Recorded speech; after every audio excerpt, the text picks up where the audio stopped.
Hello everyone. Welcome to our Storytime channel. She said, my ex has come into our party. If you're uncomfortable, you can leave.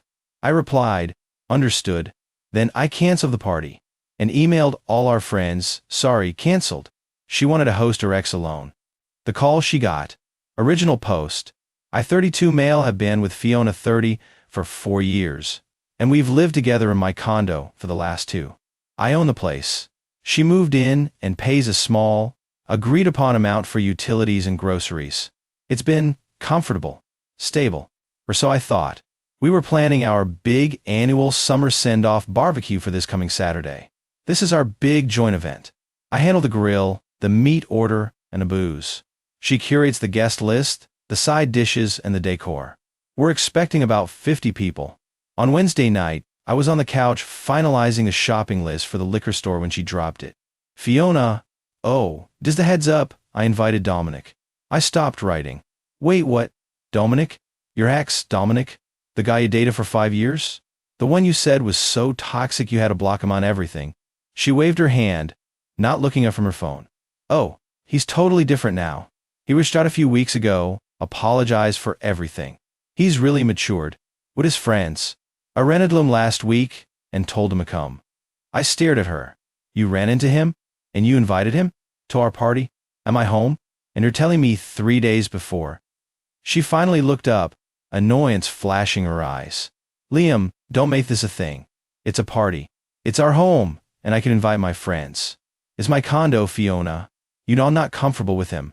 I've heard nothing but horror stories about this guy. I don't want him here. This was it. The moment the mask slipped, she let out this long, suffering sigh. God, you're being so insecure. It's unattractive. He's just a friend. I already told him he could count, and I'm not uninviting him just because you're feeling paranoid. She stood up, gathering her things. Honestly, if you can be that uncomfortable, you can just leave for the night. Go to a bar. See a movie. It's just a few hours. I'm not going to let your jealousy ruin this. She just told me to leave my own home, so she could entertain her ex-boyfriend. I looked at her, really looked at her. The casual dismissal, the utter lack of respect, and all the little red flags from the past few months suddenly clicked into place. I put the pen down. Understood, I said quietly.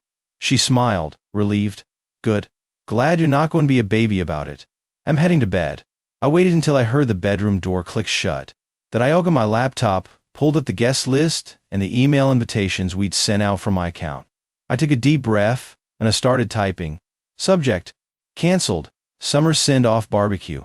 Body: hi everyone, I'm so sorry to do this at the last minute, but I have to cancel this Saturday's barbecue. Fiona has informed me she invited her ex-boyfriend, Dominic, and would prefer to host him alone. She suggested that if I was uncomfortable, I should leave my own home for the evening to make them more comfortable. Obviously, this isn't the party we all planned. I'm not willing to host an event under those circumstances, and I'm certainly not leaving my home. Sorry again for canceling. I hope to catch you all soon under much better circumstances. Best, Liam. I had sent to all 50 people. Then I went into the guest room and locked the door. I set my alarm for 6 a.m. I woke up to the sound of her phone vibrating on the nightstand in the other room. It wasn't just vibrating. It sounded like an angry hornet's nest. Buzz, buzz, buzz, buzz, buzz. A few minutes later, my bedroom door handle rattled. Liam, are you in there? Unlock the door. I heard her stomp back to the bedroom, then back. The rattling was more frantic. Liam, what did you do? My phone is exploding. What did you send? I got up, calmly made myself a coffee in the guest room's small kitchenette. It's more of a suite, thankfully. She was screaming for the door now. You humiliated me. You psycho. You're going to regret this. Open the door. The calls she got? Oh, they were beautiful. I could hear her muffled voice. No, that's not what happened. Is twisting my words. Maya, I wouldn't. He's the one being controlling. He canceled it, not me. I just sipped my coffee. She wanted me to leave. I'm just getting a head start our packing. Update 1. Thank you all for the comments and support. It's been validating. I'm not the crazy one. This past week has been, well, it's been hell. But the fog is clearing. So, After about an hour of her screaming and her phone blowing up, I finally opened the guest room door. She was standing there, hair a mess, face red and puffy from crying, phone clutched in her hand. "You," she sputtered. "You humiliated me. To everyone. My mom called me. Myra thinks I'm some kind of cheater. You need to fix this. Now, send another email. Tell them you misunderstood. Tell them you were jealous and overreacted. Apologize." I just looked at her. "No. What do you mean, no? I mean, I'm not sending another email. I'm not apologizing. I sent the truth. Did you, or did you not, tell me to leave my own home so you could hurt her ex?" "That's not what I meant," she shrieked. "You twisted it. You're supposed to trust me. This is emotional abuse. Kicking me out of my condo for another man is what? Exactly? A welcoming gift." She just stared at me, dumbfounded that I wasn't backing down. Before she could wind up for another round, her sister, Celeste, let herself into the condo. She apparently has a key, which is news to me. Celeste didn't even look at me. She just rushed to Fiona. "Oh my God, Fi, are you okay? I saw the email. He's insane. What a psycho." She finally turned to me. I need to apologize to her. You've ruined her reputation. And how sensitive she is. This is a complete overreaction. You're a controlling monster. Uncontrolling? For not wanting to be kicked out of my own house." She was just flustered. Celeste shot back. "She didn't mean it. Who's supposed to love her? You're just trying to punish her. You're probably going to kick her out. Or if you, well, you can't. She has rights. This is her home too." Fiona, seeing her sister backing her up, found her strength. "She's right. This is my home. You can't just kick me out. And after you just did this to me, I'm not going anywhere." Then came the first real dirty trick. "In fact," Fiona said, crossing her arms, "I don't think I should have to pay for utilities this month. Or groceries. Not after the emotional distress you've caused me. You can cover it. It's the least you can do after humiliating me." The entitlement was staggering. She wanted me to pay for her life while she figured out how to spin this. I just nodded. "You're right. This has become a legal situation. You're right. This is your home. Legally, you're a tenant at will. So, we'll handle this legally." I went to my desk, opened my laptop, and found a standard, state-approved 30-day notice to vacate template. I filled it out, printed 2 copies, and walked back to the living room where she and Celeste were whispering. I handed 1 copy to Fiona. "What's this?" she sneered. "That's your formal, legal 30-day notice to vacate. You have until the 20th of next month to be out with all your belongings. Our verbal tenancy agreement is terminated." Fiona and Celeste just stared at the paper. "You're evicting me," Fiona whispered, the color draining from her face. "I'm terminating your tenancy, as is my right as the homeowner." "Over a party?" she screamed. "No. Over you telling me to leave my home for another man. Over you inviting him behind my back. Over you proving, in no uncertain terms, that you have zero respect for me, this relationship, or my home." The party just exposed it all. Celeste started yelling. "You'll be hearing from our lawyer. This is retaliation. This is illegal." "I look forward to it," I said. "Please have him contact me directly. Now, I'd like you to leave, Celeste." And trespassing. Celeste looked like she was in a swing at me, but I just held my ground. She grabbed Fiona, and they stormed out, slamming the door. I immediately double-bolted it and put the chain on. Then my phone buzzed. An unknown number. "Hi man, this is Dominic. Listen, I don't know what your problem is, but you to back off. Fiona is really upset. You sent some crazy email, and now you're kicking her out? Seriously uncool, dude. You're overreacting. She just said we were all going to hang out." I typed back one response. "She told me to leave my home so you two could be alone. Ask her about that. Then lose my number." He did reply. I spent the rest of the day in a daze. I started boxing up her things from the living room. Knickknacks, blankets, the weird sculpture she bought. I piled them by the front door. This could be the longest 30 days of my life. Update 2. This is not a 30-day war. This is a siege. Living with someone who is actively trying to destroy you from the inside is an education. I have 18 days left until the notice is up. Fiona and Celeste must have realized they couldn't just bully me, because they moved on to Dirty Tricks, the sequel. Dirty Trick 1. The petty war. Fiona is making my life a living hell. It's almost impressive in its childishness. She accidentally used all the hot water every morning before I had to get ready for work. She forgot to buy groceries and then ate the specific food she knows I'm meal prepped for the week. She'll come home at 2 a.m. on a Tuesday, turn on a living room TV to full volume, and fall asleep on the couch. She's tried to make me leave. Dirty trick 2. The legal scare. I was served. Well, served. A guy in a messy suit handed me a letter from a law office I've only ever seen advertised on bus benches. It was a cease and desist, full of typos. It claimed I was engaging in a campaign of harassment by illegally evicting her and libeling her to our mutual friends. It said she was a common-law spouse, which isn't a thing in our state, and was demanding 50% of my condo's equity and $10,000 for emotional distress. It also demanded I immediately cease and desist packing her belongings, as I was tampering with the property. Dirty trick 3. The property grab. This was the boldest. I have a large framed art print in my office. It's a signed, limited edition piece by an artist I've followed for years. It's my favorite thing I own. I came home from work to find a bright pink sticky note on it. Then oh sad mine. Anniversary gift, 2021. Do not pack. She is lying. I bought that print in tone 17, a full year before I even met her. She's just claiming it.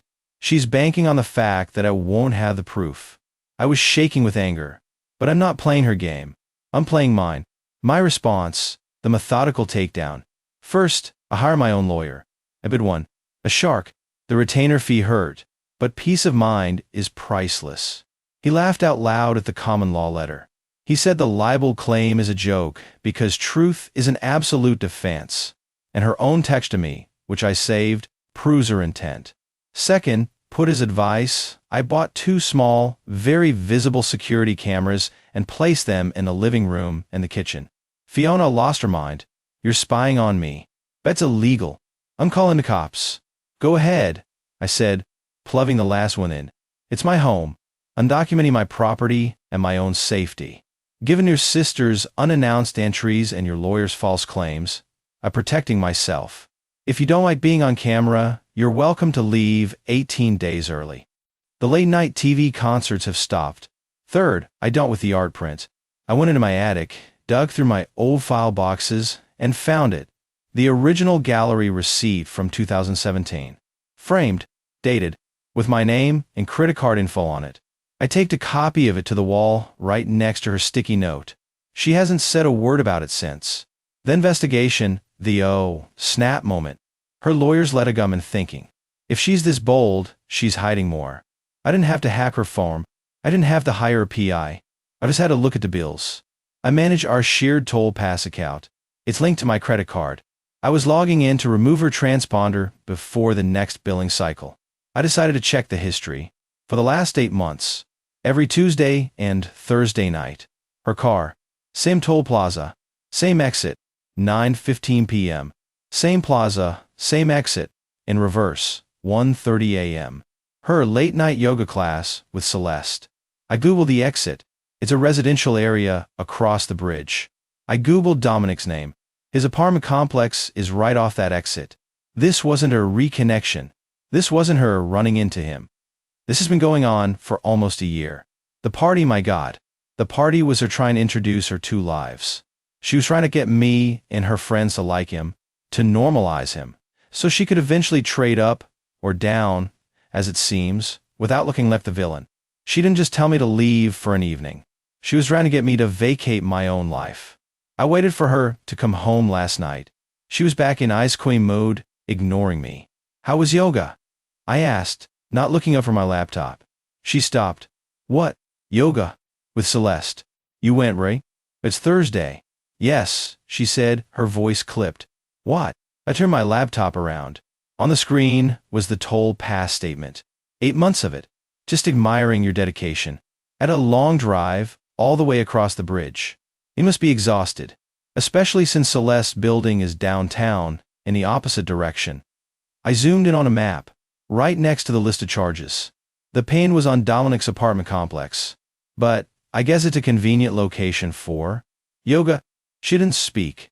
She didn't cry. She didn't yell. Her face just crumpled. It was the look of someone who had just been checkmated. This whole thing, I said, the party, he's matured, all of it. It was a lie. You're not just entitled, Fiona. You're a cheat. And a terrible one. I closed the laptop. 18 days, I said. Where you can leave now. She went into the bedroom and locked the door. My lawyer has already sent a response to hers, complete with the toll records and the 2017 art print receipt. Her lawyer's emotional distress claim seems to have evaporated. Now we wait for move-out day. Final update. It's over. She's gone. The 30-day notice expired yesterday at noon. I came home from work at 1 p.m., and she was still there, sitting on the couch, watching TV, surrounded by her boxes, as if it were just another Tuesday. Fiona, I said, it's 1 p.m. The notice is up. You need to leave. She looked at me, a smirk on her face. No, I don't think I will. My lawyer said this is all kinds of illegal. You're not getting rid of me that easy. We're on a court. You'll have to pay to evict me. She thought she had one last card to play, that I'd be scared of a long, drawn-out eviction process. Okay? I said. I pulled out my phone. I dialed the non-emergency police line. Hello. I'd like to request a civil standby to remove a trespasser. I have a former tenant at will who has failed to vacate after a legal 30-day notice has expired. Fiona's smirk vanished. You calling the cops? You're trespassing, Fiona. 2 officers showed up about 20 minutes later, a man and a woman. And, just as I predicted, the moment they knocked, Fiona burst into tears. Officers, thank God, she cried, rushing to the door. My fiancé is throwing me out. I have nowhere to go. He's been abusive. He's filming me. He's trying to steal my things. The female officer looked at me with pure disgust. Sir, what is going on here? You can't just throw her out on the street. This is the bias I was expecting. They see a crying woman and a calm man, and they assume he's the villain. But I was prepared. I wasn't a Samantha Downing narrator. I was just a guy who was tired of being played. I had a folder ready. Officers, I understand completely, I said calmly. She's not my fiancée. We're not married.